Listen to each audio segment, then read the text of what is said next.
رسول اللہ وسلم علیک یا حبیب اللہ۔ ہمارے اس یوٹیوب چینل کو سبسکرائب کریں اور گھنٹی کے بٹن پر کلک کریں۔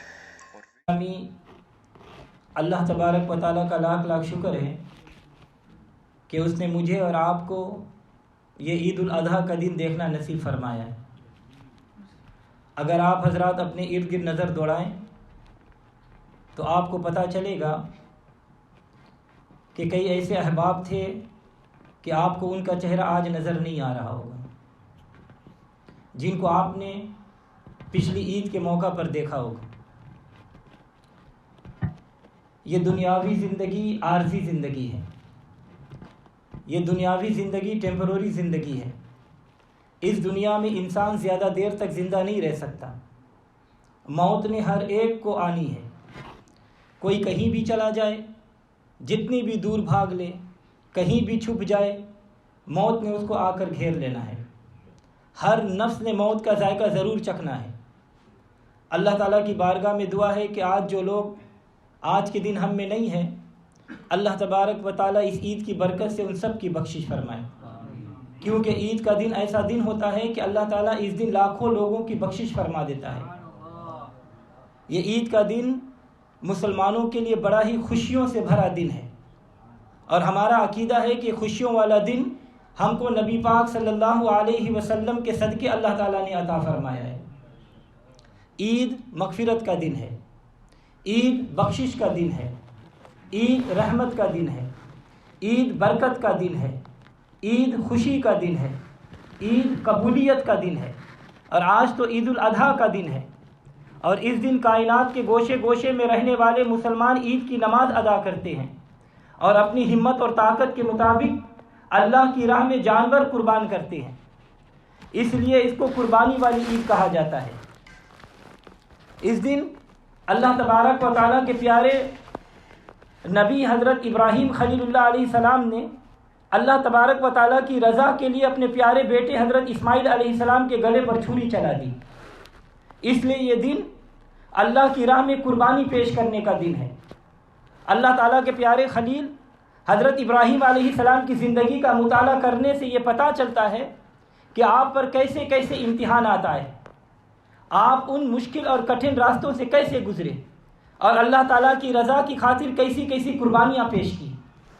آؤ آج ہم مل کر حضرت ابراہیم علیہ السلام کو یاد کریں اور ان کی زندگی کے حالات و واقعات سے اپنے دل کو منور کریں۔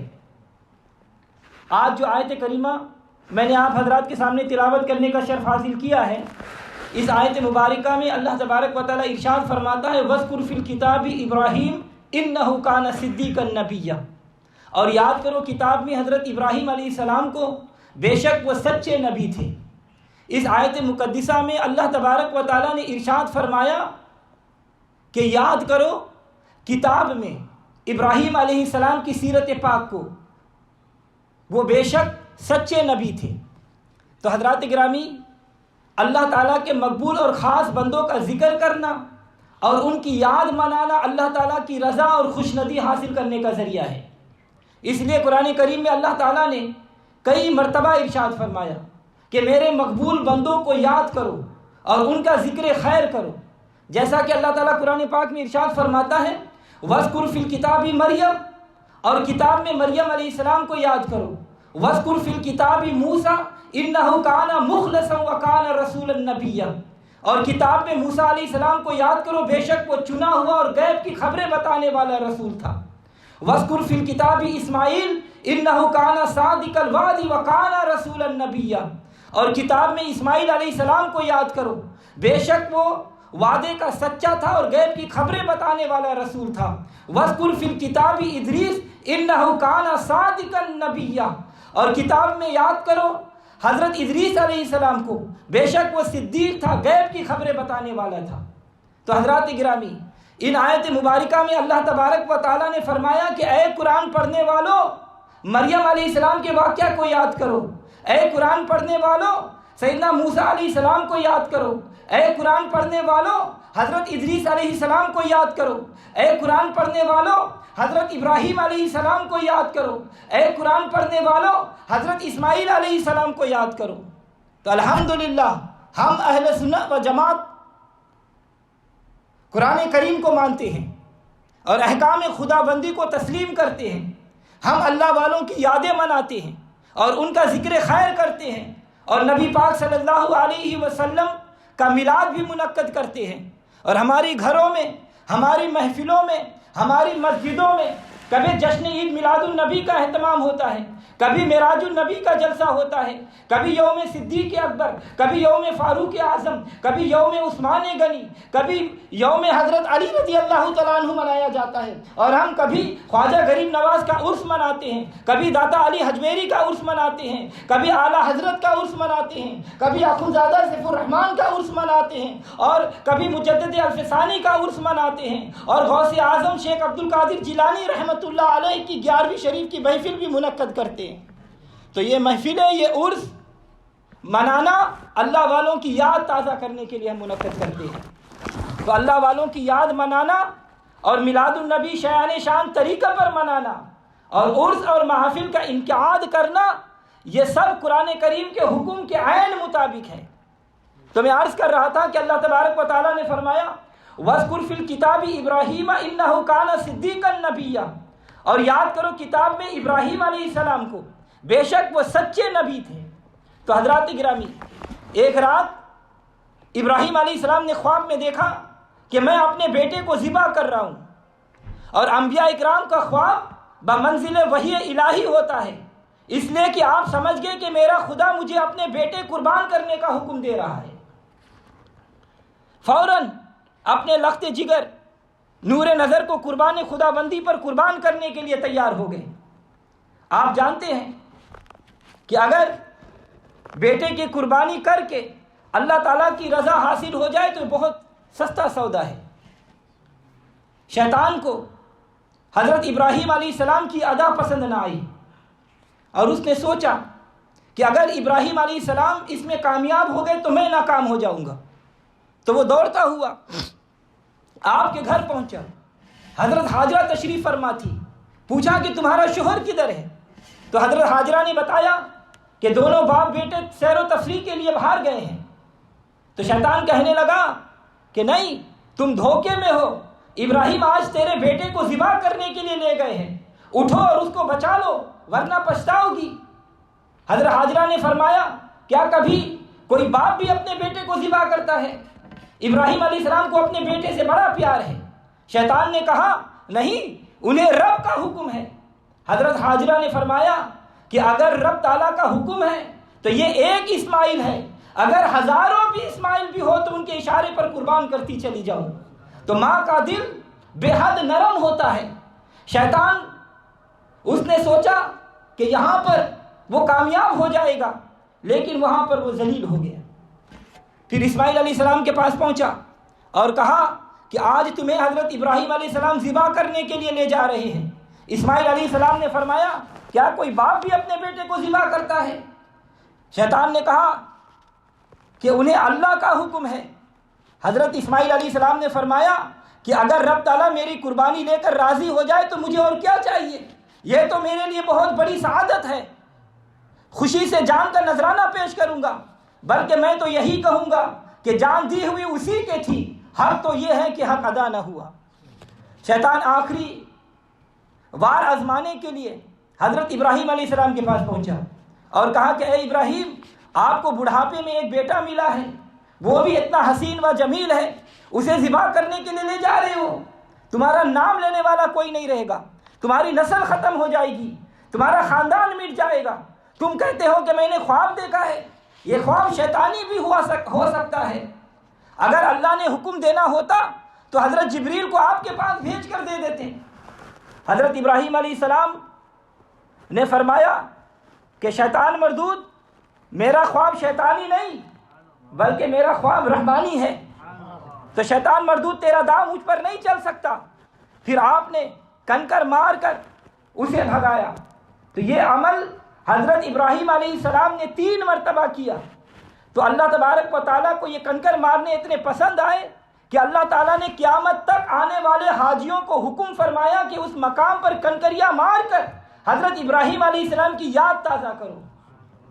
تو جب دونوں باپ بیٹے ایک گوشہ تنہائی میں پہنچے تو حضرت ابراہیم علیہ السلام نے اپنے پیارے بیٹے اسماعیل علیہ السلام کو کہا، یا بنیا انی ارا فی المنام انی اذبحک فانظر ماذا تری، اے میرے پیارے بیٹے میں نے خواب میں دیکھا ہے کہ میں تمہیں ذبح کر رہا ہوں، اب بتا تیری کیا رائے ہے؟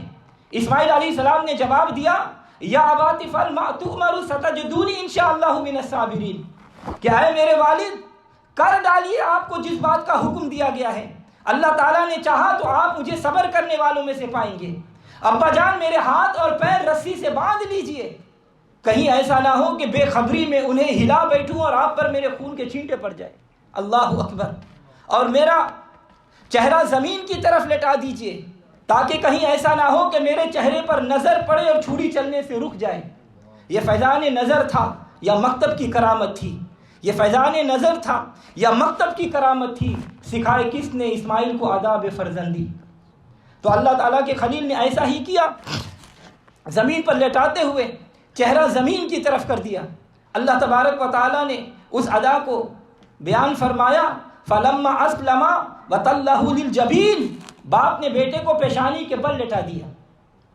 حضرت ابراہیم علیہ السلام نے تیز چھری گردن پر رکھ کر پوری قوت سے چلائی، قوت پیغمبری سے چھری چلائی، لیکن بال تک کٹنے نہیں پایا۔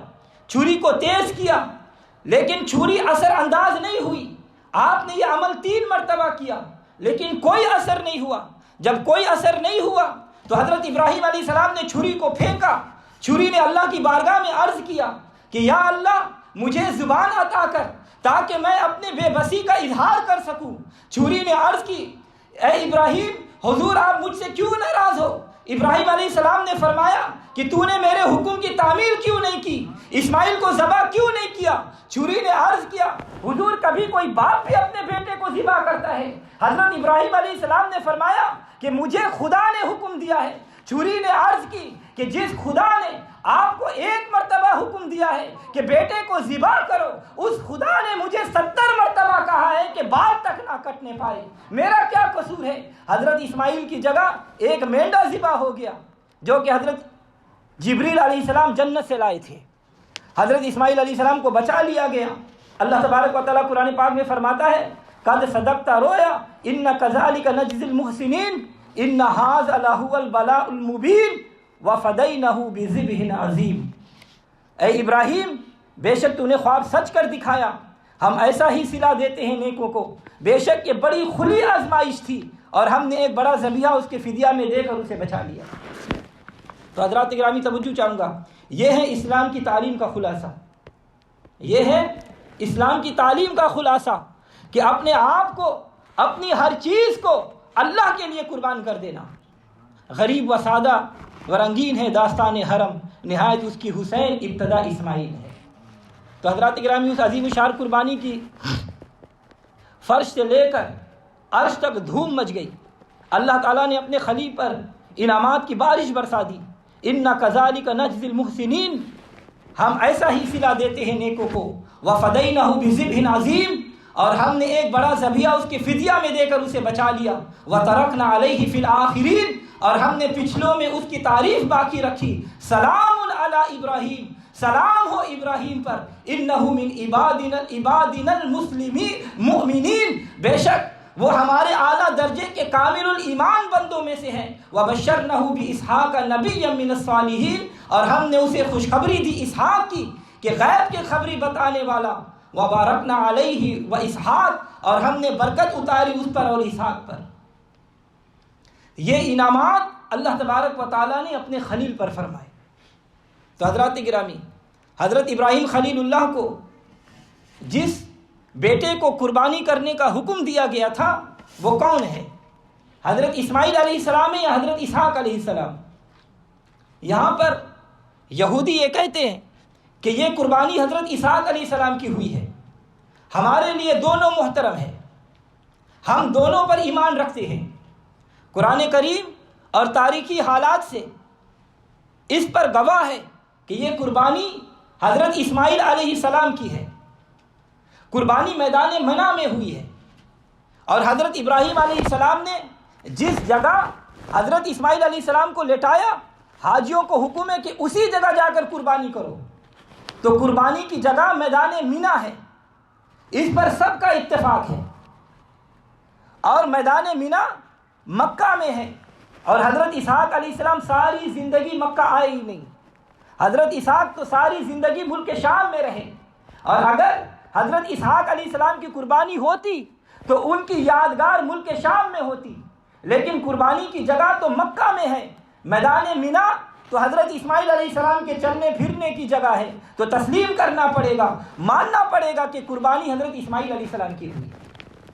اور جب حضرت ابراہیم علیہ السلام نے اسماعیل علیہ السلام کی قربانی پیش کی تو اللہ تبارک و تعالیٰ نے فرمایا کہ اے ابراہیم قد صدقت رؤیا، اے میرے پیارے خلیل تم نے اپنے خواب سچ کر دکھایا، اور یہ کوئی معمولی امتحان نہیں تھا، ہم نے تمہاری قربانی قبول فرما لی اور تمہارے بیٹے کو بچا لیا اور اس کے فدیہ میں جنت سے دمبا بھیج دیا۔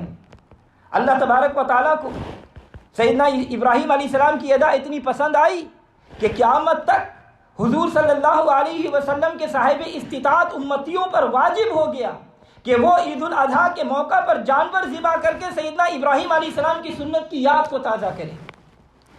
اور سیاستہ کے حدیث ابن ماجہ میں ہے، حضرت زید بن ارقم رضی اللہ تعالیٰ عنہ سے روایت ہے کہ صحابہ اکرام رضوان اللہ تعالیٰ علیہم اجمعین نے ایک دن حضور صلی اللہ علیہ وسلم کی بارگاہ میں عرض کیا کہ یا رسول اللہ یہ قربانیاں کیا ہیں؟ تو آپ صلی اللہ علیہ وسلم مبارک نے ارشاد فرمایا کہ تمہارے باپ حضرت ابراہیم علیہ السلام کی سنت ہے۔ صحابہ اکرام نے عرض کیا یا رسول اللہ صلی اللہ علیہ وسلم ہمارے لیے اس میں کیا ثواب ہے؟ تو آپ صلی اللہ علیہ وسلم مبارک نے فرمایا کہ ہر بال کے بدلے میں نیکی ہے۔ تو صحابہ نے عرض کیا یا رسول اللہ صلی اللہ علیہ وسلم اون کے بارے میں کیا خیال ہے؟ تو آپ صلی اللہ علیہ وسلم مبارک نے ارشاد فرمایا کہ اون کے ہر بال کے بدلے میں ایک نیکی ہے۔ اور ابن ماجہ میں ہے کہ حضرت سیدنا ابو ہریرہ رضی اللہ تعالیٰ عنہ سے روایت ہے کہ حضور صلی اللہ علیہ وسلم مبارک نے ارشاد فرمایا کہ جس شخص میں مالی وسعت ہو اور وہ قربانی نہ کرے تو ہماری عیدگاہ کے قریب بھی نہ آئے۔ اللہ تعالیٰ ہم سب کو قربانی کرنے کی توفیق عطا فرمائے۔ تو حضرات گرامی، قربانی بظاہر ایک جانور کو خدا کے نام پر ذبح کر دینے کا نام ہے، لیکن یاد رکھو کہ قربانی کا مقصد صرف جانوروں کو ذبح کر دینا نہیں، بلکہ در حقیقت قربانی کی روح یہ ہے کہ بندہ ایک خاص فداکارانہ جذبہ اخلاص سے اپنے قلب اور دماغ کو منور کر کے اپنے اندر اصرار اور تقوی اور پرہیزگاری کا کمال پیدا کر لے۔ دیکھیے قرآن کریم کتنے واضح اور صاف لفظوں میں قربانی کا مقصد بیان فرماتا ہے۔ اللہ تعالیٰ ارشاد فرماتا ہے لَن يَنَالَ اللَّهُ لُحُومُهَا وَلَا دِمَاؤُهَا وَلَكِنْ يَنَالُ التَّقْوَىٰ مِنْكُمْ کہ ہرگز خدا کے بارگاہ میں نہ قربانیوں کا گوشت پہنچتا ہے نہ ان کا خون، البتہ تمہاری پرہیزگاری جو اللہ کی بارگاہ میں پہنچتا ہے۔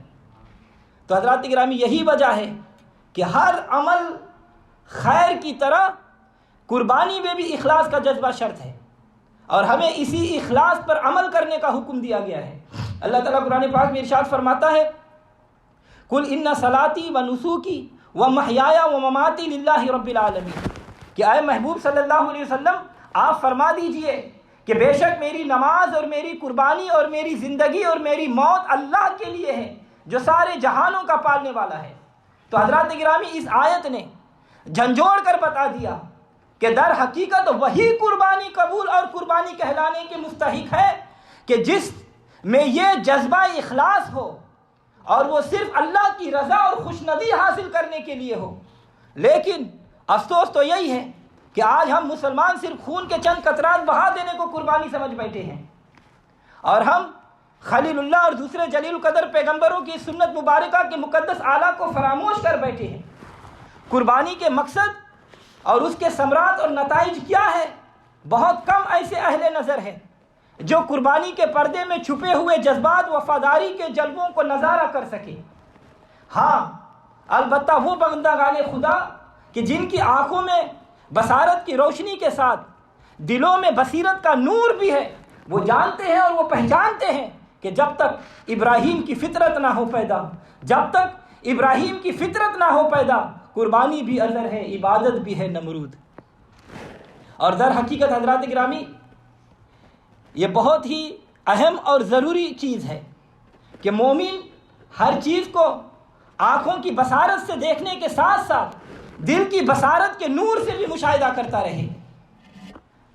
اور سیدنا ابراہیم علیہ السلام نے رضا الہی کی خاطر اپنا وطن، مال، جان، اولاد سب کچھ قربان کر کے دنیا کو یہ سبق دیا کہ اے خدا کے ماننے والوں اور اس کی محبت کے دعوے داروں، اس دعویٰ میں تم اس وقت تک سچے نہیں ہو سکتے جب تک تم اس کے فرمان پر اپنا سب کچھ قربان کرنے کے لیے تیار نہ ہو جاؤ۔ تو انشاءاللہ اس موضوع پر آج جمعہ میں بیان کروں گا۔ تو حضرات گرامی، ظاہر میں نگاہیں تو یہ دیکھتی ہے کہ قربانی میں بندے کا مال خرچ ہوتا ہے، مگر یاد رکھو کہ قربانی کرنے سے مال گھٹتا نہیں بلکہ قربانی کرنے سے مال بڑھتا چلا جاتا ہے، کیونکہ قربانی کا فلسفہ یہ ہے کہ جو چیز بھی خدا کی راہ میں قربان کی جائے وہ ہرگز کم نہیں ہوتی بلکہ وہ ہمیشہ بڑھتی چلی جاتی ہے۔ اور عید الاضحیٰ کے موقع پر قربانی کی جاتی ہے تو ظاہر ہے کہ جتنے کا جانور خریدا جاتا ہے اس میں اتنی مالیت کا گوشت حاصل نہیں ہوتا۔ قربانی پیش کر کے بندہ عملی طور پر یہ ثابت کرتا ہے کہ اگر مجھے گوشت کی ضرورت ہوتی تو میں گوشت ہی خرید لیتا، اتنا مہنگا جانور نہیں خریدتا۔ تو قربانی یہ ظاہر کر رہی ہے کہ اللہ کے حکم پر قیمتی جانور پر چھری چلائی جا رہی ہے، اور پھر گوشت کے 3 حصے کیے جائے، یعنی گوشت کی تقسیم کرنا یہ بھی ایک قربانی ہے۔ حضرت ابو ہریرہ رضی اللہ تعالیٰ عنہ سے روایت ہے کہ رسول اللہ صلی اللہ علیہ وسلم مبارک نے فرمایا کہ جو صاحب نصاب ہو اور قربانی نہ کرے وہ ہمارے عیدگاہ کے قریب بھی نہ آئے۔ تو مسئلہ یہ ہے کہ قربانی واجب ہونے کی کچھ شرائط ہے۔ مسلمان ہو، غیر مسلم پر قربانی نہیں، مقیم ہو، مسافر پر بھی قربانی نہیں، مالدار ہو، صاحب نصاب ہو، یعنی صدقہ فطر اس پر واجب ہو۔ غریب آدمی پر قربانی واجب نہیں، البتہ اگر دے دے تو ثواب ملے گا۔ مرد ہو یا عورت، اگر وہ صاحب نصاب ہے تو اس پر قربانی کرنا یہ واجب ہے۔ اور حضور صلی اللہ علیہ وسلم مبارک نے 2 مینڈا ذبح کیا اور اعلان فرمایا کہ یہ قربانی میری طرف سے ہے اور میری ان لوگوں کی طرف سے ہے جو قربانی نہیں کر سکتے۔ تو حضرات گرامی دیکھا حضور صلی اللہ علیہ وسلم نے ان غلاموں پر بھی کرم کر دیا جو قربانی کرنے کی حیثیت نہیں رکھتے۔ تو قربانی کرنا یہ حضور صلی اللہ علیہ وسلم کی سنت ہے، اس سے آدمی کو بے شمار دنیاوی اور دینی فائدے حاصل ہوتے ہیں۔ قربانی کرنے والے کے تمام گناہ معاف کر دیے جاتے ہیں۔ قربانی کرنے سے اللہ اور اس کے محبوب صلی اللہ علیہ وسلم کا قرب حاصل ہوتا ہے۔ قربانی کرنے سے دل میں تقویٰ اور پرہیزگاری کا جذبہ پیدا ہوتا ہے۔ قربانی سے دنیا اور آخرت کی بلائیں دور ہو جاتی ہے۔ ہم سب کو چاہیے کہ قربانی کیا کرے، اور جو قربانی نہ کر سکے، استطاعت نہ رکھتے ہو، ان کے لیے بھی ثواب حاصل کرنے کا طریقہ میرے نبی صلی اللہ علیہ وسلم نے بتا دیا۔